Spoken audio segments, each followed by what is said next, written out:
Well, good morning, good morning, good morning. I have to learn when you wear a kilt or a skirt or whatever the fuck it is, that you have to have your legs off to the side. I'm not going to make that mistake again, because as per tradition of a Scotsman, you'd get an eyeful. You'd get an eyeful or a handful or a mouthful, whatever it is. I'm glad I got in. I'm glad I got right in at the end there and just had a little play around with being fully a woman. Considered as a woman now, unfortunately, of course. That absurd thing has been, well, in America, in the United States at least, has been completely,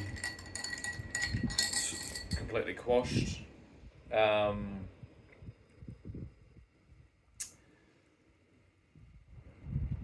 we'll see how that goes in the future. I'm going to leave my cards very close to my chest in that whole argument because I don't participate in extreme political division ever. Do you know what I mean? There are some nuances, I think, going on that are being missed by the over politicization of issues such as the gender wonkiness. And so, yeah, I look forward to exploring all sides with a balanced perspective rather than just left, right, left, right, left, right, left, right, left, right. Although, who knows? Looking through my diary this morning, which is what I call Facebook. Facebook is my diary. It's my digital public online diary, and it seems to be able to premonish a bit of a premonish about a bit of foreshadowing, quite a lot of foreshadowing actually. I actually think I've stumbled onto some type of phenomenon. Still waiting for a scientist to maybe the CSIRO to be like, hey Shannon, how did you predict every single thing on a daily basis for all this time? Well, I don't know. I don't really know how that happened. There's two ways, really. It's either that I predicted it or that I made it happen. I don't think either, really. That's why I have faith, or why I've found faith because of that. The reason I found faith is because I'm like, hey, there's these things going on that I seem to be either premonitioning or doing. And I didn't want the responsibility of either of those, so I found the toppity top of the pops boss. And I sat across from him and I said, listen, Mr. Boss, I'd rather you just be in charge. I'm better, just serving. And he agreed, and he told me who to speak to. He said, listen, you got to speak to that Francis fella. He's a bit misunderstood, and he's got a big pile of things hidden away in the closet that he's got to help get out. So you got to give him a hand. You got to help that Mr. Trump. He's got some good ideas and some bad ideas. You got to help that King Charles because he's been abandoned by his son, and he's got all kinds of things, and he's been so patient and stood there and waiting. And he just kind of went through a list. And you've got to, of course, help your kid's mum, who's trapped with an alcoholic stalker, it seems. Now, this day for me is a sad day because this day, I think it's now 19 years, but I could be wrong. Let me see. It is. It's 19 years. 19 years ago tonight, my brother died. And I haven't made it a secret that I blame a pharmaceutical cult for my brother's death. I also blame it for my mother's pharmaceutical imprisonment and imprisonment in a completely negligent, completely irresponsible system of care that is plugged straight into our government. She's actually there right now. She's there right now, and they're just like a dartboard, throwing round circular things in her mouth in order, I guess, to stop her doing what I'm doing, which is exposing radical, conceptual, and very disturbing trends within humanity over the last couple of 100 years, all kind of becoming a little bit impossible due to our technological advances. But she's there voluntarily, and now she's in a bit of a situation where she's been in there for 50 years, so she's kind of dependent on that system. Yeah? Not really, but in her mind, perhaps in the preservative mind of that industry, they're going to more than likely continue their symbiotic relationship until they both die. Now, that's not me saying it's me. My mum will inevitably die. She's mortal. And this psychiatric cult and pharmaceutical cult will inevitably die as it's just step by step exposed as torture and witchcraft. Yes, that's right. Torture and witchcraft. It's the best place to hide. If you're a witch, yeah, you got to go get all the other witchy folk, and you've got to then give them potions and say they're crazy and make them ostracized from society while continuing on your black magic, sorcery, and potions and witchcraft. It's a good place to hide. Yeah, it's a disgusting practice. The entire pharmaceutical world is pretty dark, and it's not just on the wrong side of the tracks kind of thing. It's not just the drug dealers selling bags of cocaine or bags of whatever. It's the blokes in the fucking suits doing it as well. It's the politicians supporting it. It's the universities that keep propping up this pseudo-scientific chemical intrusion into our lives. We are designed to naturally look for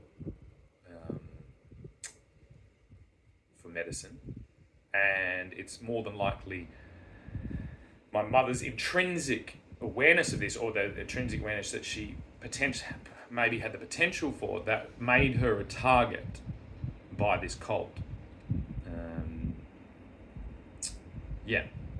Animals self-medicate all the time, even animals in captivity, which I consider my mum to be in now, and my sister to be in as well. They will search for remedies.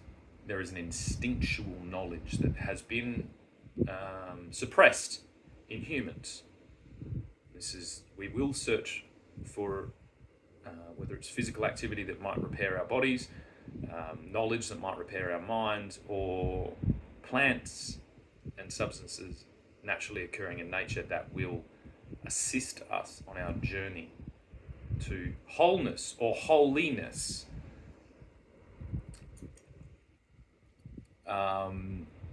Which is what they're all on about. We've hit a road where the control achieved by institutions such as the Catholic Church is now retreated far enough that an open dialogue about the naturally occurring alternatives can be openly spoken about. If you're holding the knowledge and you want to have complete control over that, all alternatives will be attacked. And this is the attack on marijuana, on psychedelic drugs, which, look, all those substances have the potential for outrageous harm. So it's not, I'm not ringing a bell and going like, go and get your drugs, fuck the church. No, actually it's the complete opposite. It's like, hey, go and listen to the church, and if you feel extremely drawn to a particular naturally occurring substance, then perhaps very, very carefully and responsibly do your research and find practitioners that may be able to help you in that. And that's it. There's no extreme thing. I'm not saying fuck the church, burn it down, and I'm not saying that drugs or psychedelic plant-based drug medicines are evil. It's somewhere all in the middle, and that's difficult. Yeah, we've gotten quite used as humans to being told exactly what to do, and unfortunately that's not how we work. We are autonomously put here. We are autonomously on our own journey. There are many people that want to help us, and there are many people that want to harm us. That's why our autonomy within our own journey, our own walk that we fucking walk on, is so vital, and why like a global attempt at total control was so heavily attacked and defended against. Now, if you find yourself having strayed away from your humanity in support of this totalitarian pharmaceutical rollout, then you're not alone in history. Millions and billions and billions of people have fallen and succumbed to the pressures imposed by this pharmaceutical cult in the past. Not always a pharmaceutical cult, sometimes it's an ideological cult, and you can see it's all wrapped up. They used everything on the plate to try and pull this over the line, and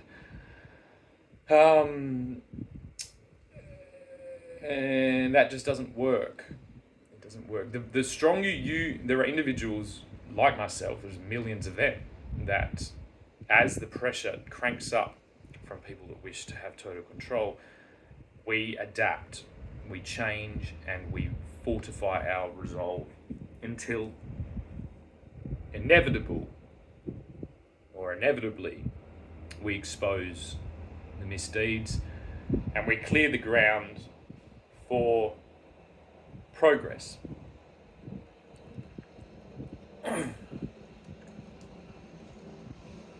The complicated nature of business, diplomacy, all these things, is that there are no friends in global politics. I'm not friends with Donald Trump. I've never met Donald Trump. I've supported him in his resolve or in his fortitude. But I'm very far from in his pocket or even in full support. There are some troubling signals coming from that administration already that need to be responded to in the exact same way as the previous. Now, for me personally, this kind of sucks, because it's like we're allied in this fight, and then as soon as they win, I have to then step back and point my focus in a negative fashion. And so, although I may like to celebrate and do these things, I can't. We are not the United States of America. We are Australia. Or we are the United Kingdom, whichever. Like my allegiance lies there. If Australia wishes to turn its back at any point on the United Kingdom, I will leave. If individuals that have found themselves here under our care and under our amazing support systems wish to attempt a Independence Day United States approach, they will be responded to. That country's back and forth tactics with no central figure to keep stability is what is leading to this outrageous escalation in extremist behaviour around the globe.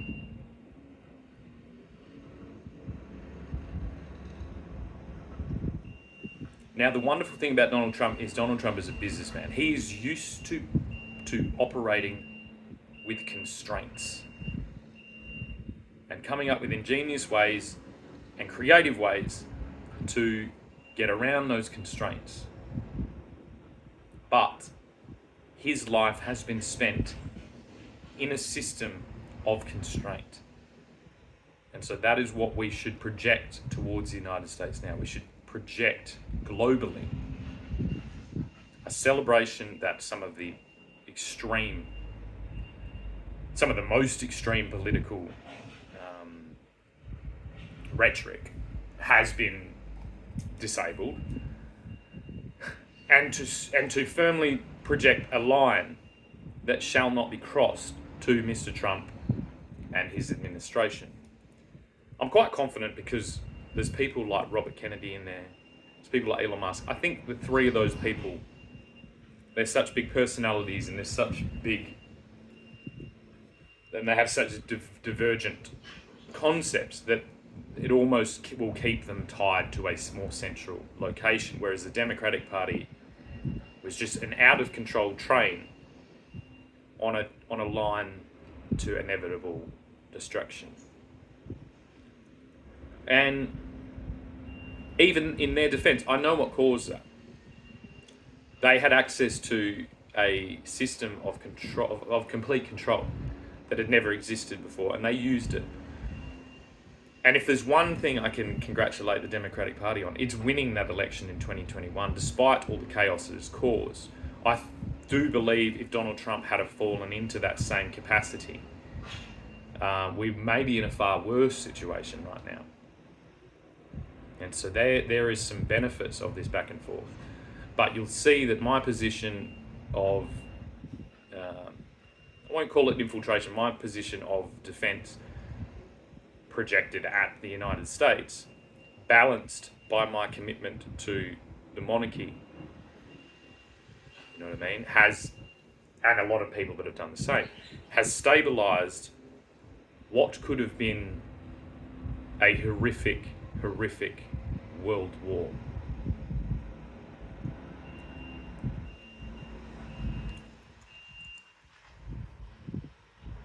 Australians now need to make a decision. We have a large cohort of socialist leaders in control of our country, of most of our states, and of our federal government at the moment. This system, although weirdly now, does kind of insulate us from some of the outrageous effects that this Republican administration may now project outwards, needs to be limited and needs to be really understood. We need to understand that America is an extreme experiment and has been from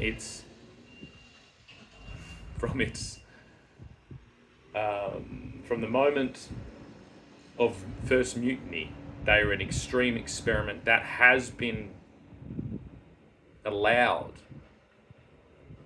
to grow into the most destructive force we've ever seen. But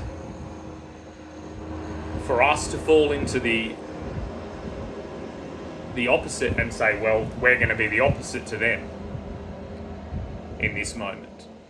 We're going to socialise, we're going to unite with communist China, and we're going to, insulate ourselves that way. That would be a mistake as well. We had a lot of things right as the British Empire, as the United Kingdom's approach on global diplomacy. But we lost the big bag all those years ago when we lost America. And the reason we lost it, and the reason we're in this mess now, is because a bunch of individuals that found themselves in a land of abundance that had not been experienced by hundreds and hundreds of years of their relatives, could not resist the urge to nick it, could not resist the urge to mutiny, could not resist the urge to betray. Despite all the support to get there, despite all the support to secure, despite all the support to build, they strayed away from their roots. And that is the story of the United States of America. I'd say in this moment, this is a moment that we should reconnect to our historic roots and bolster the United Kingdom and bolster our king and our future king to securing against this potentially destructive force of the United States. To project outwardly a force and an intent of such magnitude that it makes every American shiver in their fucking boots. A united force to secure against the impetuous radicalization of the United States citizens. If you don't understand the monarchy, I'm going to tell you one thing now that will help you understand it. That position as king is not something to be jealous of. It is the most difficult task you could ever be given on earth. And the larger the kingdom, the larger the responsibility that you have, the more difficult, the more terrible the position is. Our monarch, our king, King Charles, is not our overlord. He is not our ruler. He is our prisoner. He was born as a prisoner. He will die as a prisoner. His son is a prisoner. His grandsons are prisoners, held in that position to unite us under circumstances exactly like this. All of you can explore this in any time you want if you really give it a go. Really try and understand what it is like being born with the responsibility of millions of people in a system all around you that does the same, that is there purely just to protect you, the one person that unites us all. And that job changes throughout the ages. Currently, it's in a bit of confusion. It's in a bit of chaos because we've had so many changes, and this led on by the radical experimentation by the Americans over the last 100 years, and by other regions on Earth disrupting it as well.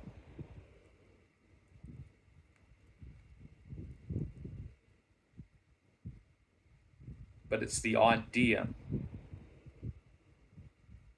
We've all seen now with this inauguration speech, Donald Trump saying quite extreme things. Some of them I'm in support of, some of them I'm not. And we see Biden and Camilla, his opponents, sitting right next to him, all in the same room.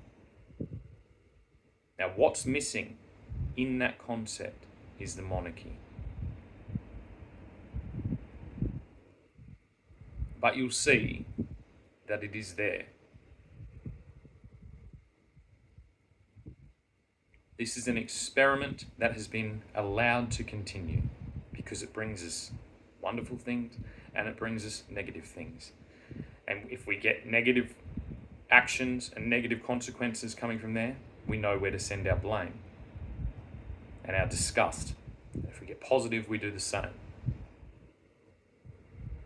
And in the last 100 years, it's probably been around about 50-50, but the last 4 years has gotten up into the disgust, into the shame, into the outrage column has gone right up. So Donald Trump has one job to do, and luckily, or it pleases me to see that he did mention a balancing, and that is his sole purpose in that position. Is to balance the outrage felt by the rest of the world on the actions of the United States. They have the largest megaphone, they have the tallest soapbox, and they have misused it repeatedly and exponentially over and over and over again.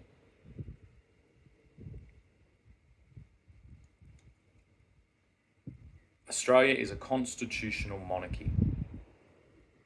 We have distributed power and governance, tied back to a monarch, tied back to a king.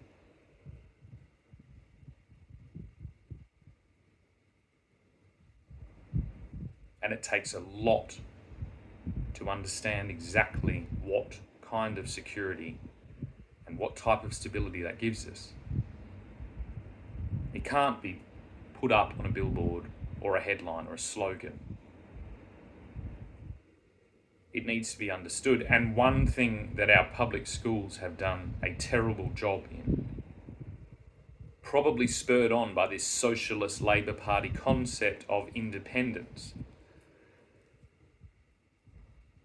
we've been incredibly let down by our education of our actual structures, which leaves us vulnerable to threats from every location, which leaves us vulnerable to the extreme threats. The United States of America and China both firmly have their eyes set on our country that we call home, Australia, to disrupt us, to exploit us, to divide us.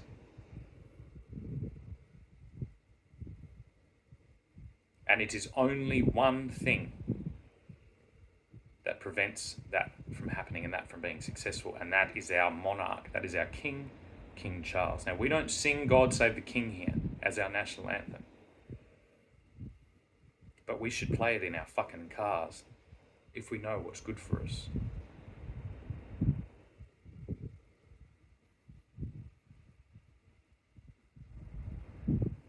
We should look at the two extreme examples on either side of this global argument. The extreme reckless activity of the United States and the extreme control totalitarian example set by the Chinese. And we should firmly occupy the middle ground.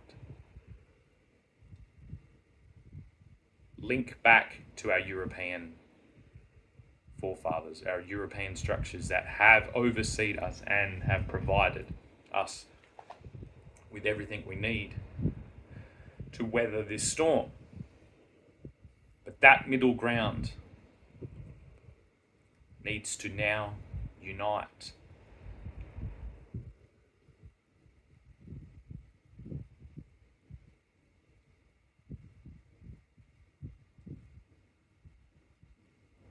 We do already possess the balance that Donald Trump is speaking about in his inauguration speech. We possess the balance of that scale because the fulcrum of the king is still sitting, still standing, still wearing the crown.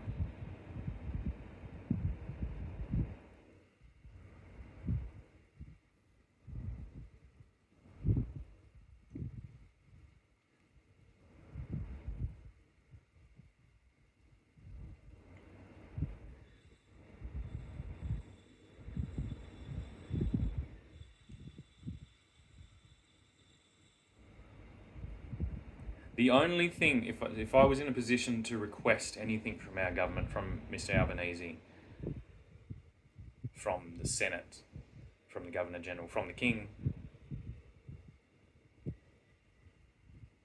is freedom again to self-direct our activities as long as they're aligned with the progression and the stability of the entire region, of the entire Commonwealth.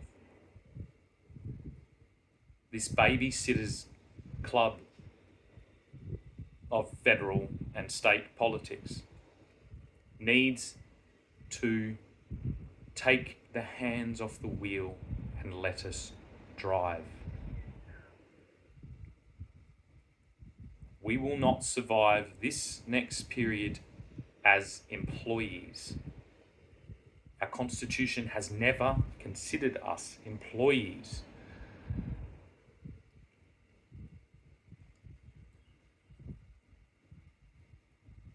in my experience, there has been no attempt to harness the power and the innovation of our citizenship.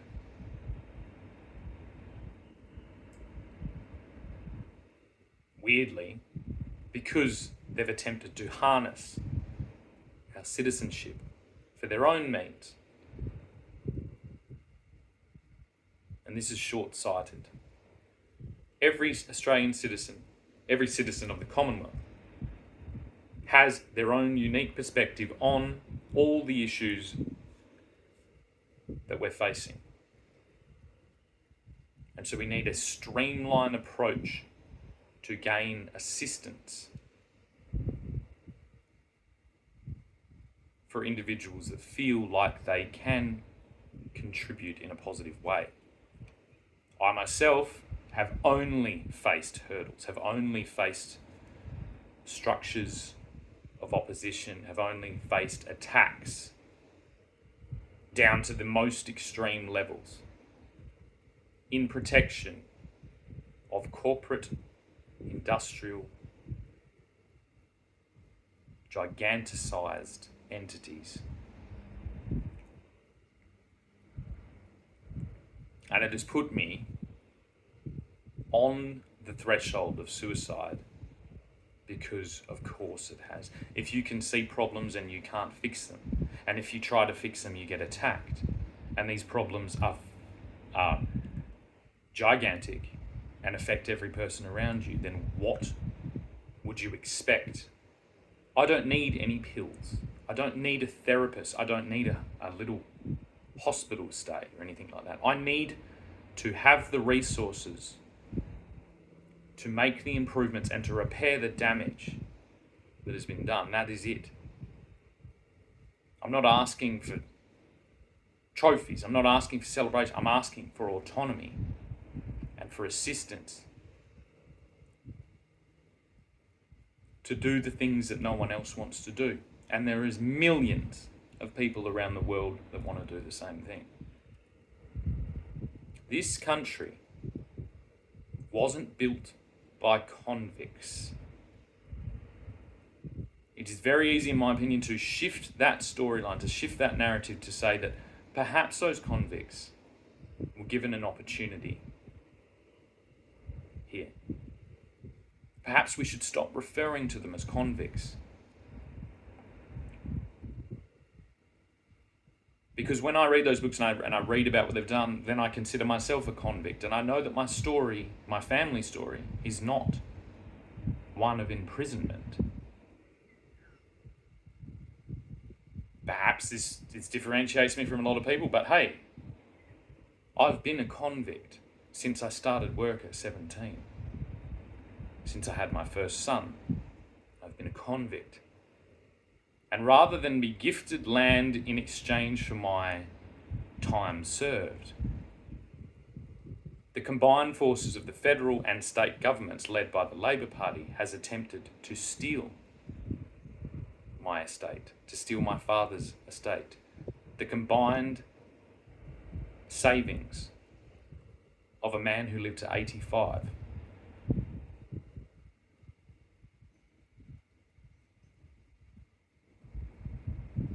So why are we still telling this story of convicts, of colonization, of tyranny, of control, when that is clearly not the story? I look around me and the wheat belt is owned by families of convicts still, suffering under the unbelievable weight of righting wrongs that were invisible to our ancestors and being ignored by our governments. Because they will inevitably come under the same theft that I'm experiencing. It's just that I'm experiencing it from a position of a family that arrived here free. This is communism. We're not going into it. We've been in it for 50 years. And the story of choice to light the fire in every individual who wishes to steal rather than build, to tear down rather than create, is that story of colonisation. Propaganda piped out to every hard done by bloke sitting in the trench after too many whiskies that wants somebody else to blame.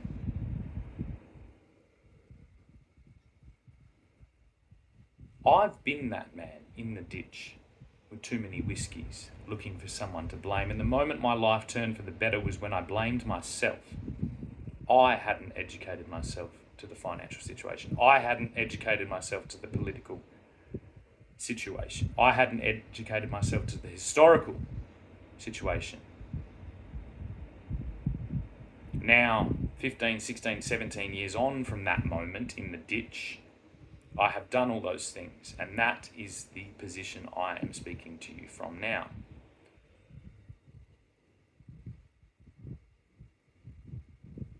If we are not adequately educated to the actual history, to the actual structures we live in, to the actual options on the plate, which there are many, then we are being enslaved.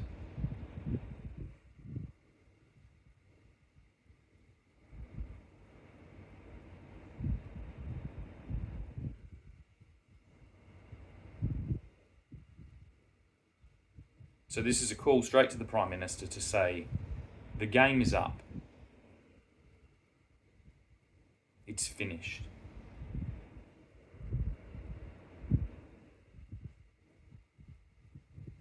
We are no longer going to be the tightrope that is pulled between these two monstrous entities of the United States of America and the Communist Party of China.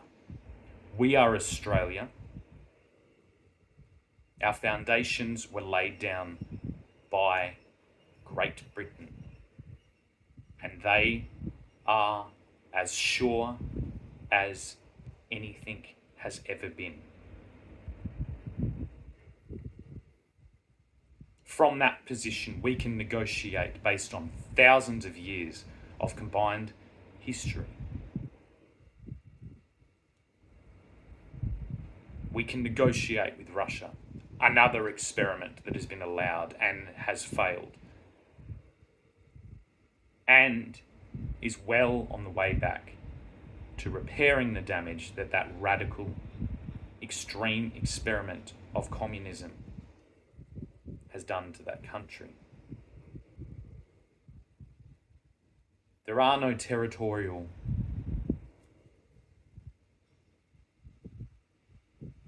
conquering concepts coming from my mouth. There is a responsibility for the territory we already own. When I link back to my family's history in England and look at the territory that we oversee, and then when I look across to Russia and look at the territory they oversee, and I look to China and I see the territory they oversee, and I look to the new President Donald Trump in the United States and I see the territory that he currently resides over, I don't see any shortage, I don't see any scarcity of any of the resources, whether they be human resources or whether they be material resources. The only thing I see lacking is responsibility.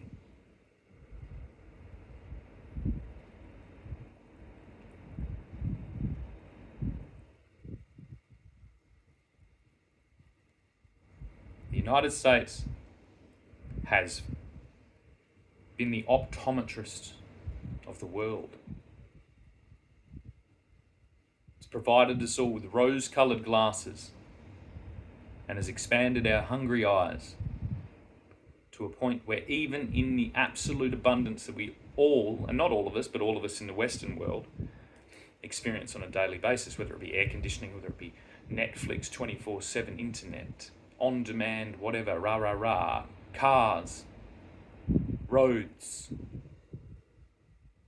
Uber Eats, McDonald's, pornography.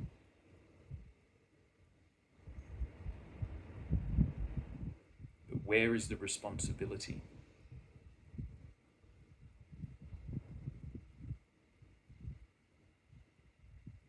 core concepts around colonisation to do with traditional people, whether it be the Native American people, whether it be the Aboriginal people in Australia.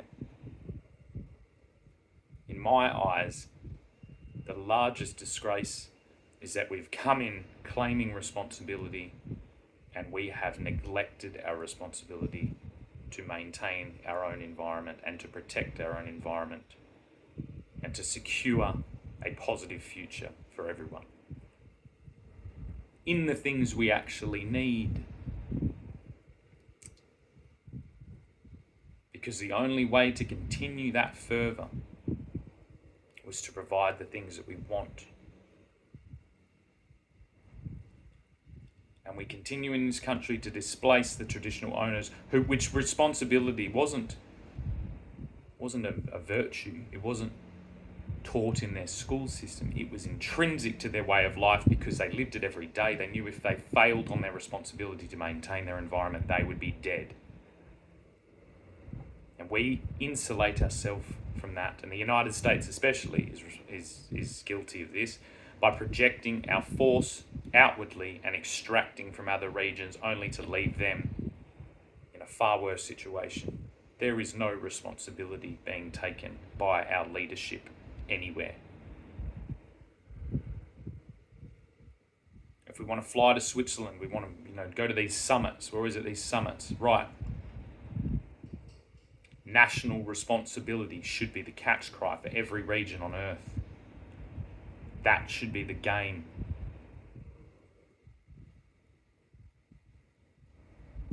Every square metre of territory can be enhanced, can be improved, can be brought back to symbiosis with a diverse environmental display that protects us against our mutual enemy of entropy. What does entropy mean? It means shit fucking going downhill, shit disappearing. Our environmental biosystems are an absolute display of the wonders that the natural world has to slow down entropy. And that's the only fucking game that I'm going to be playing.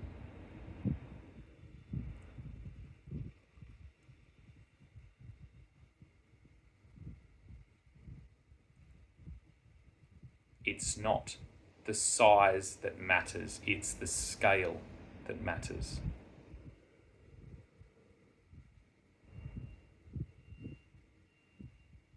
I don't want to see how big your fucking property is.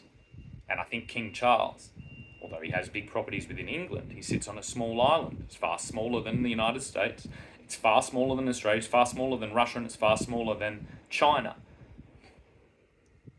But it works like a Swiss watch, or it has done until these external forces have pushed in to try and limit it, to try and disrupt that solid foundation. And it has not been disrupted. The only game in town is I want to see how amazing we can make every square metre by starting at 1 square metre. And every citizen of every region could do this right now. We could have a global competition to find the most effective strategy. And if you want to talk about carbon, to store carbon, to neutralise chemical compounds that we've all been swimming in now, thanks to the United States, to stack environmental diversity into 3 dimensions.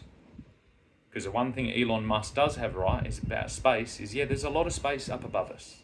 Every time I fly in a commercial plane, I can't believe that space is not being filled by the wonder of nature. That the eagles are the only ones who occupy that space. That does not make sense to me. Given enough time, without human intervention, I cannot see how trees have not grown to the proportions to fill that size. Except I know why. Because they were made into ships. Before we had the technologies to mould and forge metals, we used wood to build.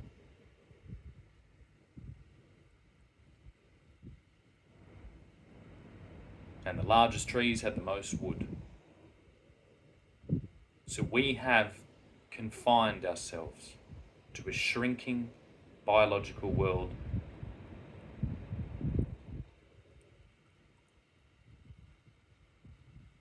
And in our attempt to sit amongst the gods, we have destroyed our landscapes and actually domesticated our world to become a prison. This is why when a total digital prison is on our doorstep, lots and lots of us just accept it, because we've been on this trajectory for about 10,000 years. And that time frame is just it's very difficult to understand.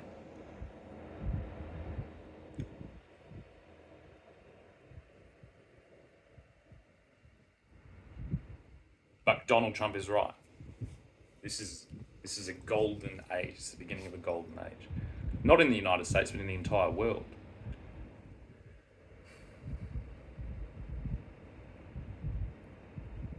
And the gold standard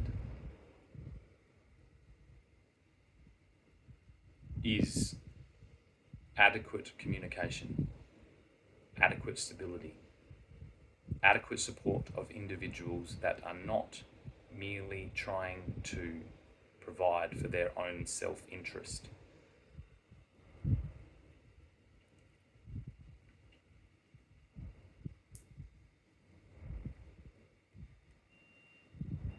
Everything I've done autonomously because I understand where we are. And so I actually perceive the threats.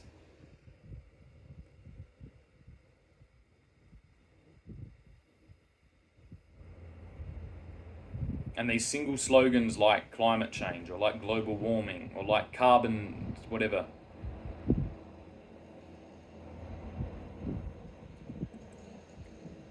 they do not have the desired result. They do not lead us to the desired result of radical change.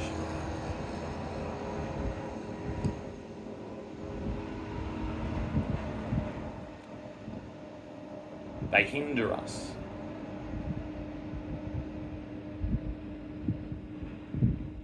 And they leave the door open to those who wish to implant their money-making schemes into a humanity that needs to look in the mirror.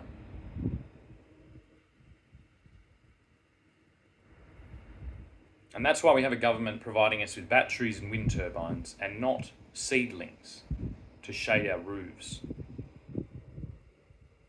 So when we experience days like we did yesterday, where the fucking paint starts peeling off the walls because of the heat, and the power goes out, I don't pray for a battery. I pray for shade.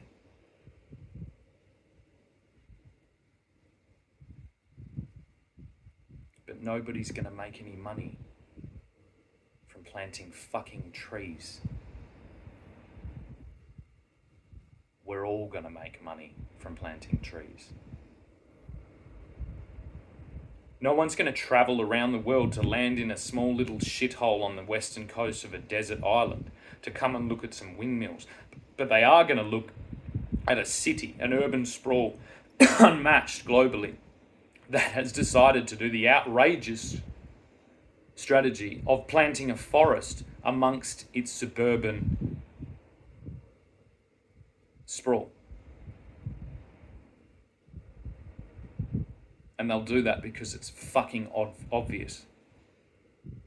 Because it's a beacon to the world of ingenuity and common sense.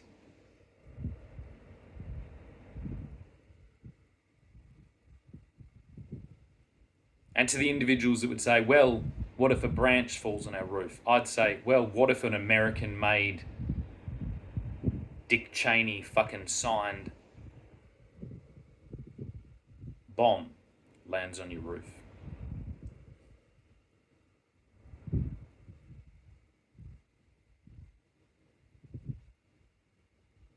What if the ATO knocks on your door because your power bill from running your air conditioner non-stop has bankrupted you? That $5 seedling that you planted 10 years ago sure as hell has a good return on investment, doesn't it? When we start thinking like human beings and not like dancing monkeys in cages.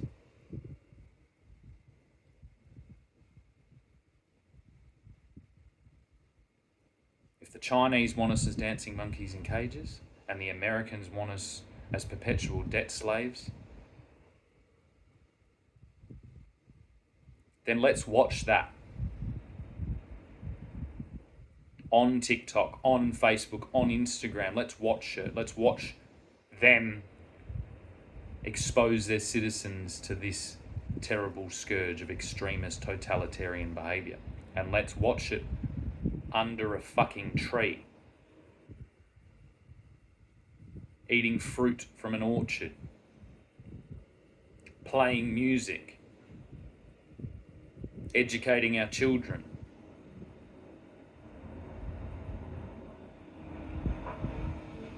uniting our historical alliances.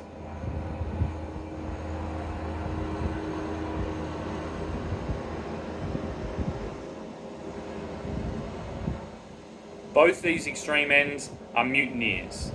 The Chinese Communist Party has mutineered from thousands and thousands of years of stable empirical rule in China, and the United States has mutineered from the largest empire ever known to man.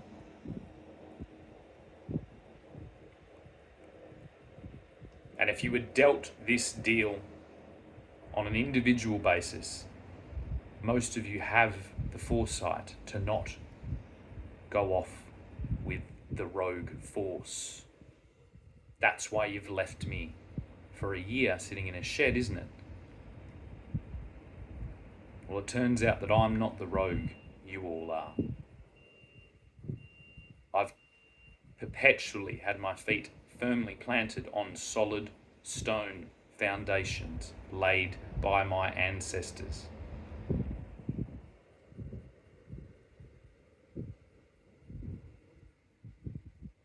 And if there's one thing I've done, and I know that I've done for absolute certain, is I've held the middle ground firmly.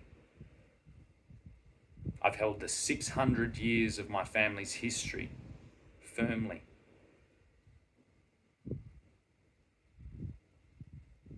And I've held the common sense that we're all lacking.